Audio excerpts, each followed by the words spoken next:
To call the City Council Urban Affairs Committee meeting to order. We're a little behind schedule waiting for our applicant to arrive.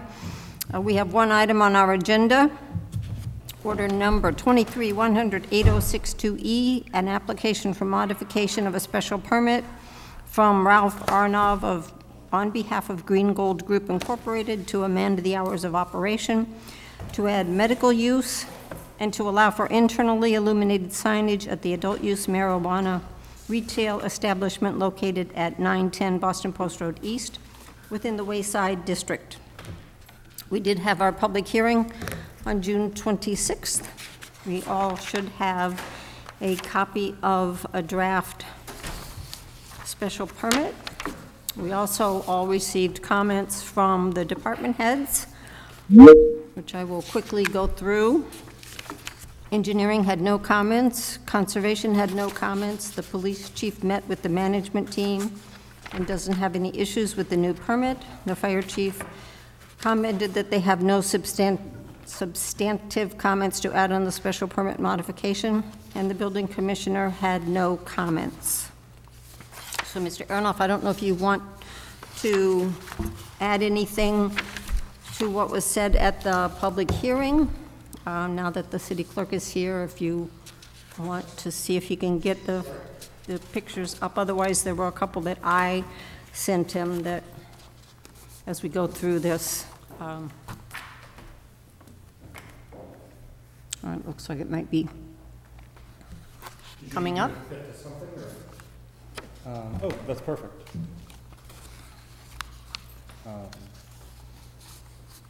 So just to jump into it, my name is James McMahon. I'm the attorney for Green Gold Group. I thank you all for taking the time to speak with me this evening.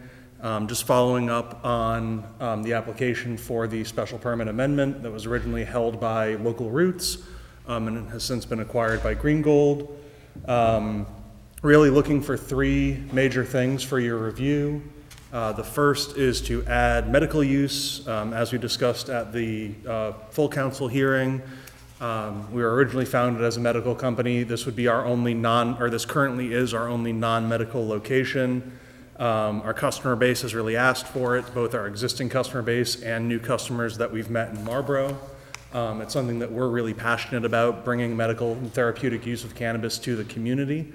It would involve really from the town's point of view, no discernible increase in intensity of the operations.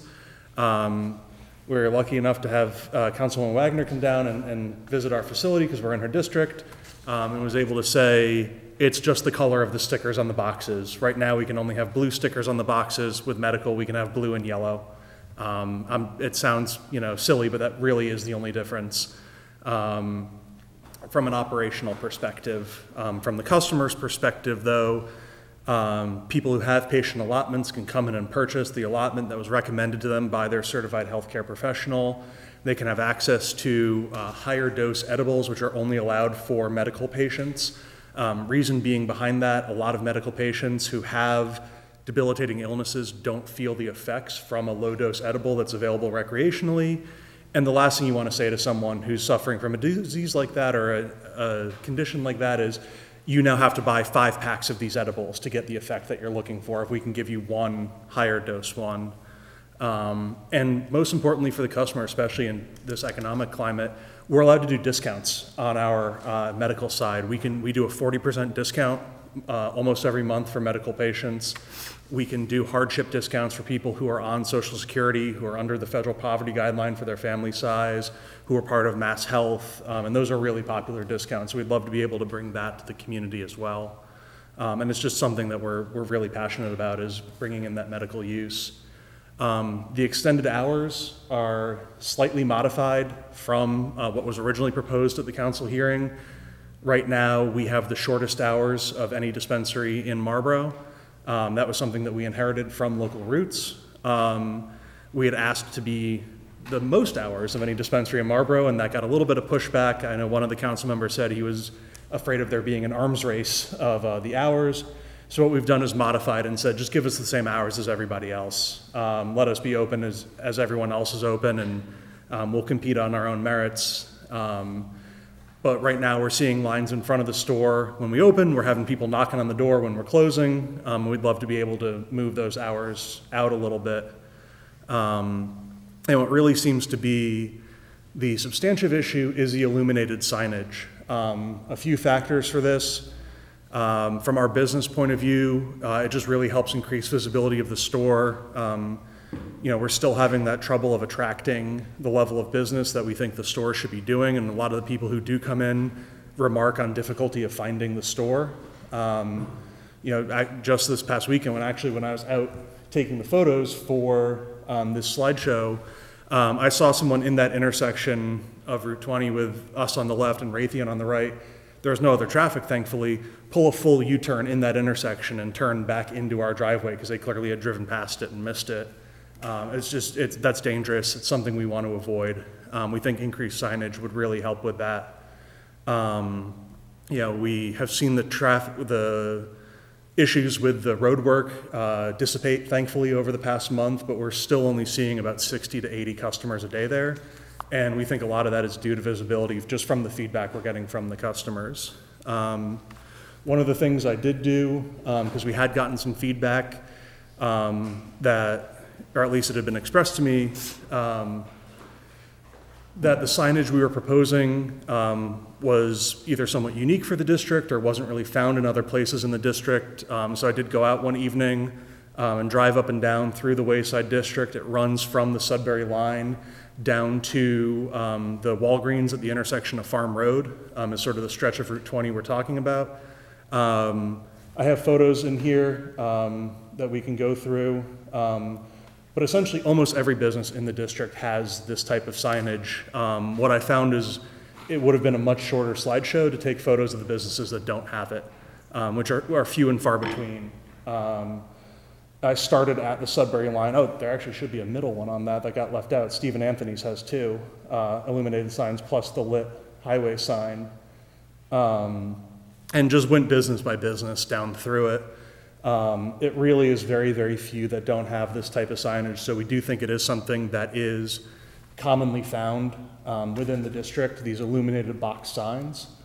And when you drive past our business at night, it is very difficult to see the signage. You can make out the pylon sign on the road because that is externally illuminated.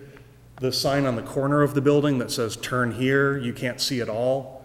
And the two signs that are on our face of the building are very difficult to read if you're coming down because of the street signs, because of the traffic light, and other issues there. So this is more illustrative than anything else. Now we're at that Marlborough Crossing Shopping Center near Home Depot. Almost every business in there has the similar type of signage.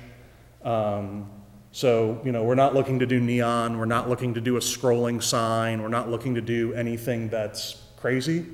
We just really want to make it easier for people to find the business and, have it look like other businesses within the district. But other than that, I know I prattled on for a decent amount of time at the hearing, and I appreciate y'all bearing with me. I was driving in from Western Mass and got caught in traffic on Route 2. So I don't want to take up too much of your time this evening. But this is really where we stand. We're just looking to bring the business in line with both our business operations as well as other businesses within the district. Medical would let it be just like our other two stores, our one in Charlton and our one that's about to open in Palmer. The hours would give us the same hours as all the other dispensaries in town. And the signage would be in conformance with most of the other signs in the district. It's really only a very few that either have externally illuminated signs or non-illuminated signage. And the ones that have non-illuminated signage are typically ones that aren't open at night. It was a contractor and businesses like that aren't looking to attract customers in the evening. That Starbucks that just went up that my wife is super excited about, they had some nice illuminated signage. So it's, that's really the long and short of it. And I appreciate your time and your consideration this evening. All right, thank you. I will remind councilors that when we did the wayside zoning, we did actually put specific language in there. I think the goal was, as businesses that currently existed went out of business, new businesses came in, that we would remove the internally illuminated signs and go to externally illuminated. That just makes it look a little nicer. I know we haven't succeeded too well. We've approved a couple of signs in strip malls where the surrounding signage was illuminated. So I don't know how anybody feels about the ones going on at this particular location. I can open it up for comments on the sign now, or I can get into the details of the special permit. Councilor Doucette? Thank you very much, Madam Chair. So yeah, a lot of these signs were grandfathered in, so you know, signs stay up for years, if not decades, without being touched. And as Councilor Roby said, we're talking about transitioning from one business to another. Starbucks is an open issue, and I'm kind of perturbed on that. I'll just put that to the side, but the Home Depot, the Target, those have been put there long before that. A lot of the signs that you showed on the display are not panel signs, they're individual word signs. So that is a different type of signage, where you're doing a big, you know, large block, lit, white illuminated. Oh, by the way, the white background and logo is very stunning compared to the other one, which was green, which gets you more attention. The other thing is that there are 2 billboards that are across from Garden Remedies that now have your sign for your business. Oh, a quarter mile down the street. Good for you guys. It used to be the place in Hudson. Yeah. So that's all good, you know. You know, I think the big advantage that your business has compared to, let's say, Garden Remedies, who's the closest one, is that you have a street light to get in and out of. And that is a big advantage. And I've noticed that your place is in weed maps, and I don't think the prior place had ever put their business in weed maps. And their hours were terrible, and I agree with that. But I'm glad we could agree on the amount of hours as far as the same as everyone else. And also, as far as doing the medical, I have no issues with that whatsoever. Best of luck with that end. But I think as signage goes, I feel I need to draw the line on that one. So that's all I need to say. Thank you. All right, anybody else have specific comments? Council Wagner? Thank you, Madam Chair. I was initially feeling the same way. Why have the ordinance if we're going to give special permits and keep making exceptions to it? But when stepping back and really looking at it in totality, there are a lot of illuminated signs. And I think there was originally an intention of making the east side have a certain look. So what the reality of all those strip malls and things like Target eventually leaving, so then the new proprietors are going to come in and put a board sign up with a light, I think it's slim. And so I'm really starting to question, is it a fair ordinance? I hear what you're saying. If we're going to have a business that's open late, for a number of reasons, that the story about the person banging a UE at the light and coming in is very concerning.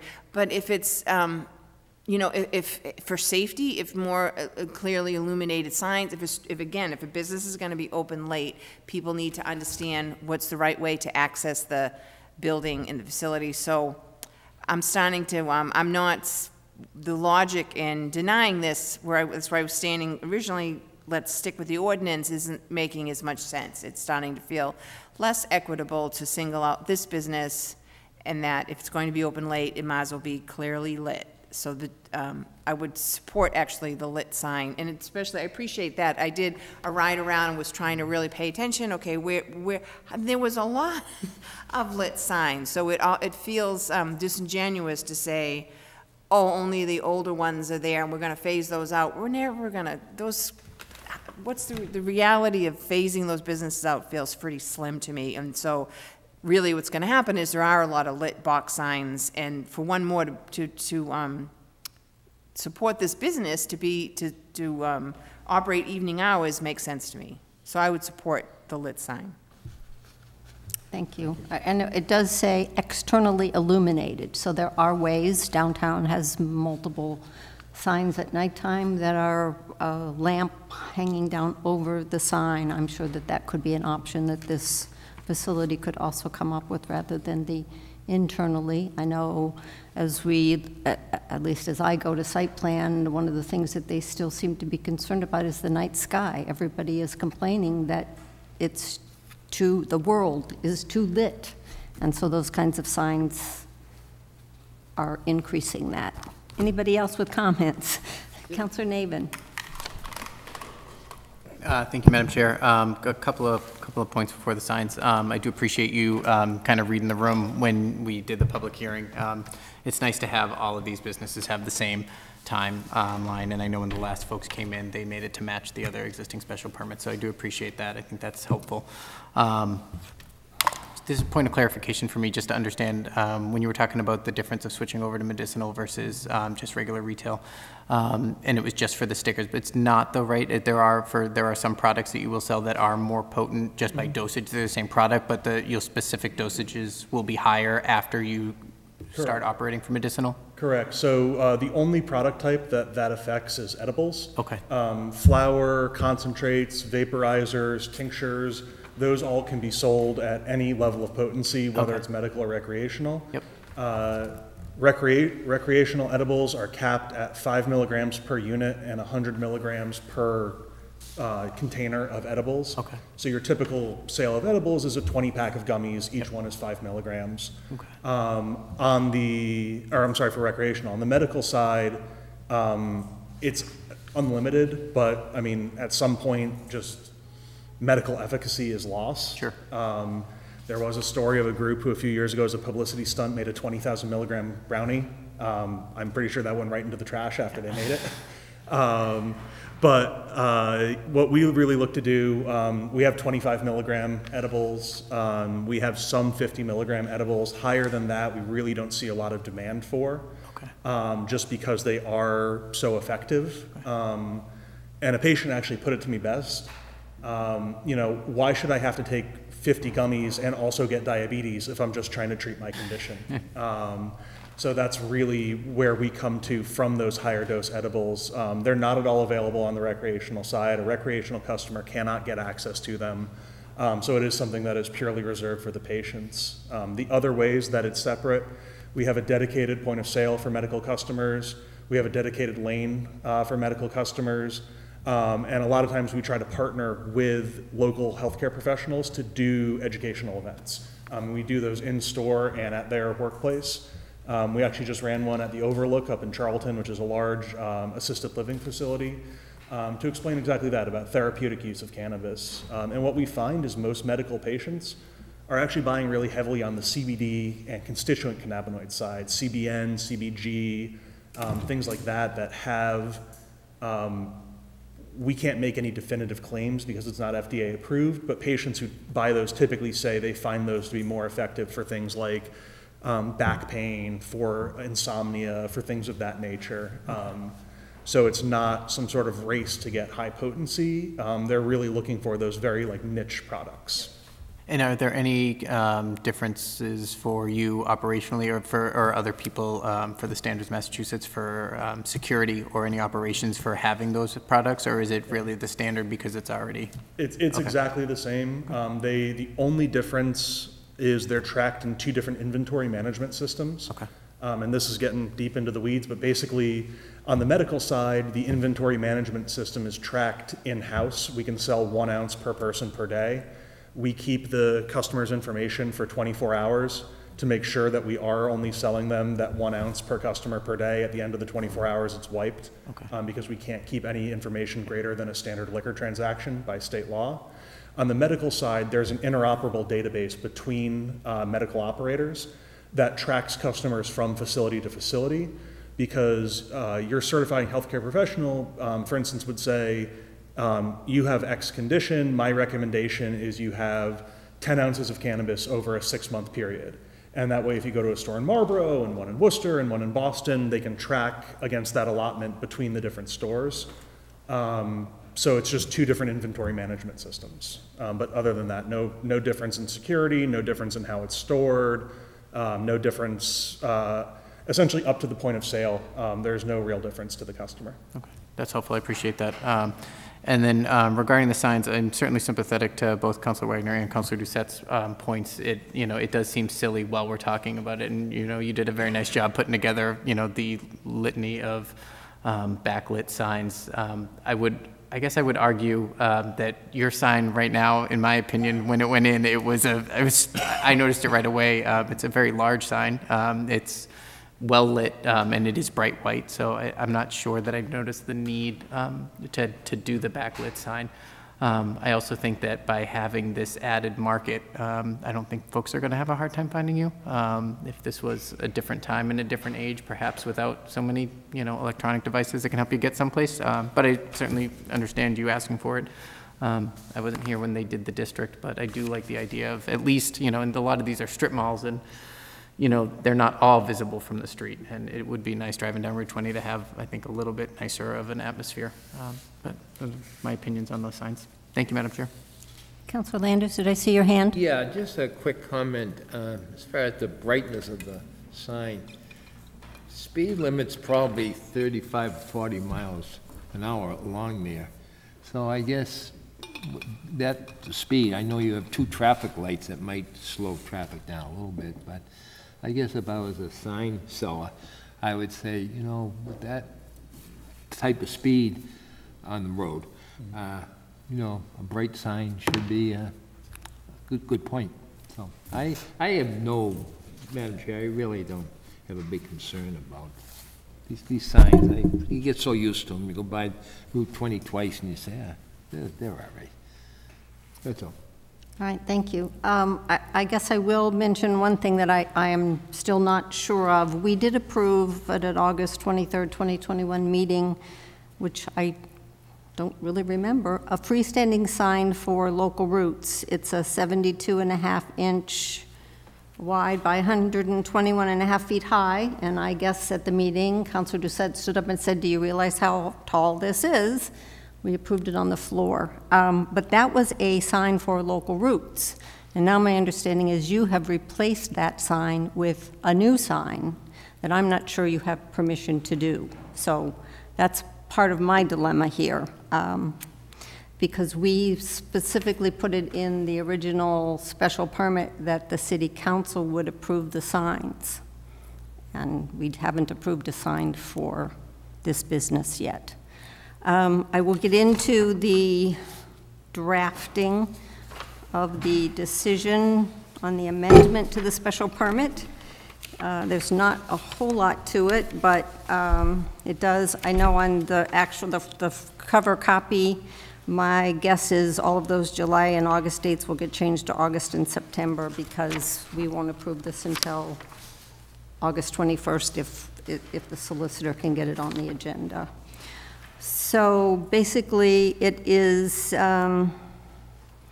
the procedural findings of facts gets the information changed to be the new owners of the business. Number 4 is where we find the details. On June 5th, 2023, the applicant by and through its counsel filed with the city clerk of the city of Marlborough an application to modify finding of fact number 3 of the original special permit to allow the addition of medical use of marijuana operations. The original finding says, in accordance with Article 6, 650-17, and other sources, the applicant proposes to operate an adult-use marijuana retail establishment at the site.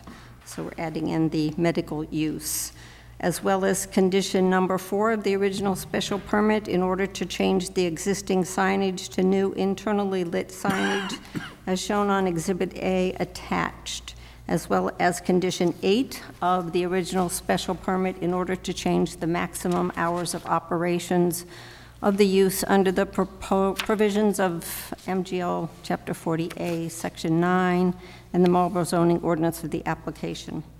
I did make a note, and I would make sure that the solicitor knows, I think there needs to be an additional note under the information about the public hearing that Councilor Brown had submitted a letter stating that she had reviewed the video so that she is able to vote on this.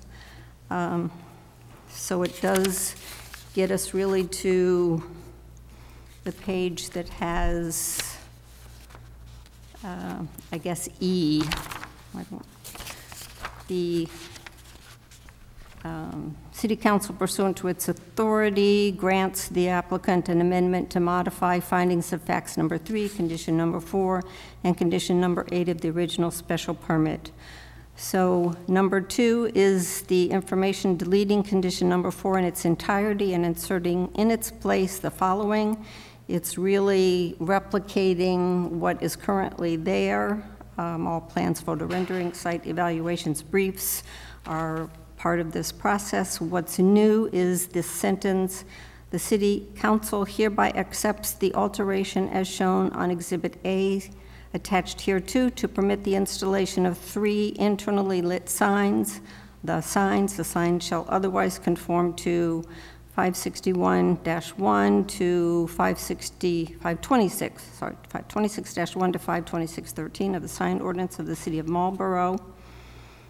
And by deleting condition 8 in its entirety and inserting the new hours, the maximum hours of operation shall be Monday through Saturday, 9 a.m. to 10 p.m., and Sunday from 10 a.m. to 8 p.m. And you are right, Local Roots had no desire. We gave them the opportunity to make their hours be the same as the other facilities, and they said, we're happy with what we proposed. So we're happy to let you match, I would assume, what everybody else has.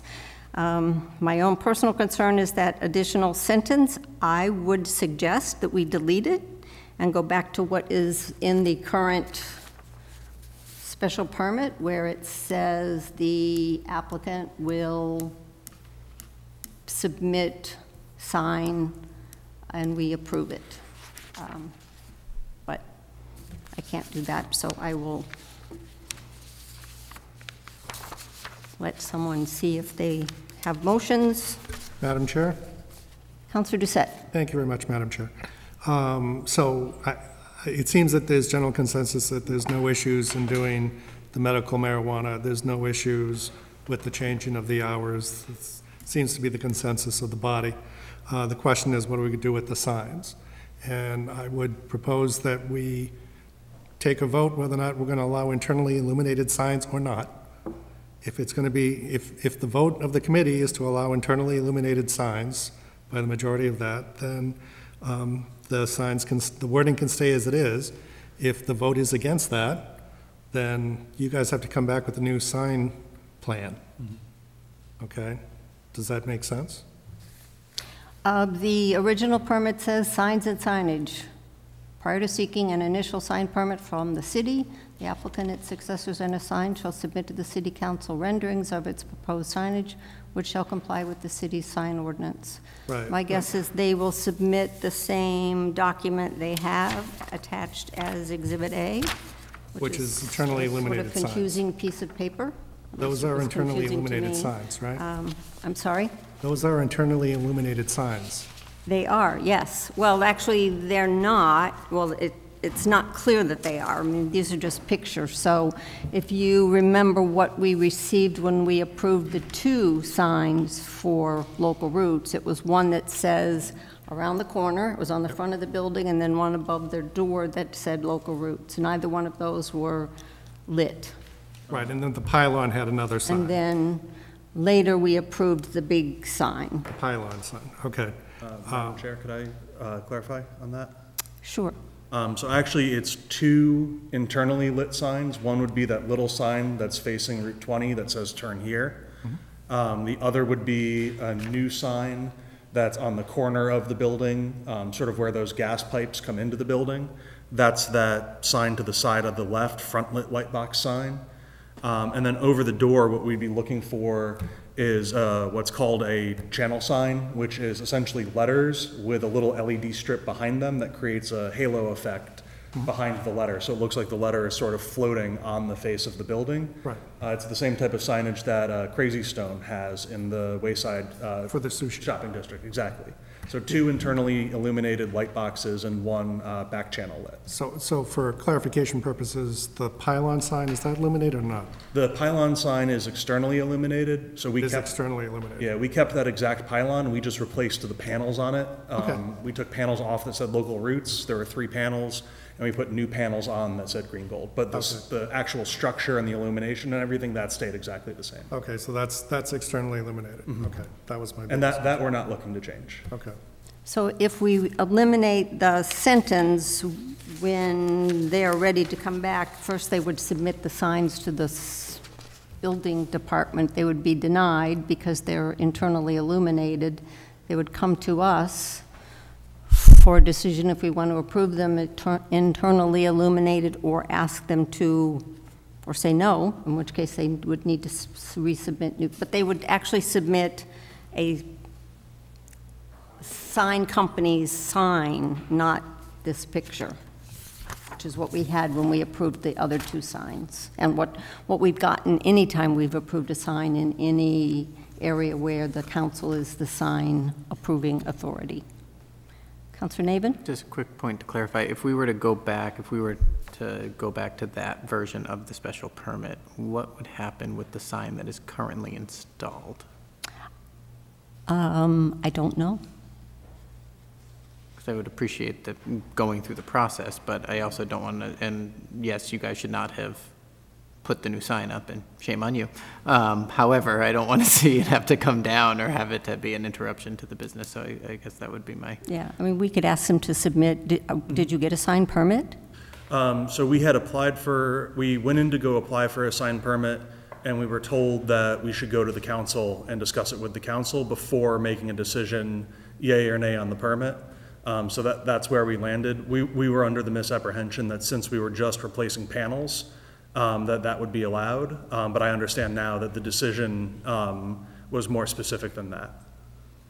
So I would guess that since we approved the first one, we would be willing to approve the second one, but we could make it formal by having you go to the building department and do a building permit, a sign permit, and bring it to us for approval. The other ones, I guess, are where we are sort of stuck. Are we in agreement to keep that sentence, approving the 3 signs, or do we want that to go away and have them come back at a later date and go through a meeting where they would actually be asking us to approve signs that have gone through this building department first? Oh, Councilor Landers? I think we ought to do it right. You know, this place is changed hands in 2 or 3 years? It could change again in 2 or 3 years, and we could be having the same discussion. I think it should follow the proper channel, steps, and do it right. The end result will probably be the same. I'm sorry? The end result will probably be the same. We'll probably approve it. Councilor Wagner? My concern is the timing, and I don't know, since it's all in the special permit, if this is even possible, but to approve the hours, to take care of the customers they have, to take care of the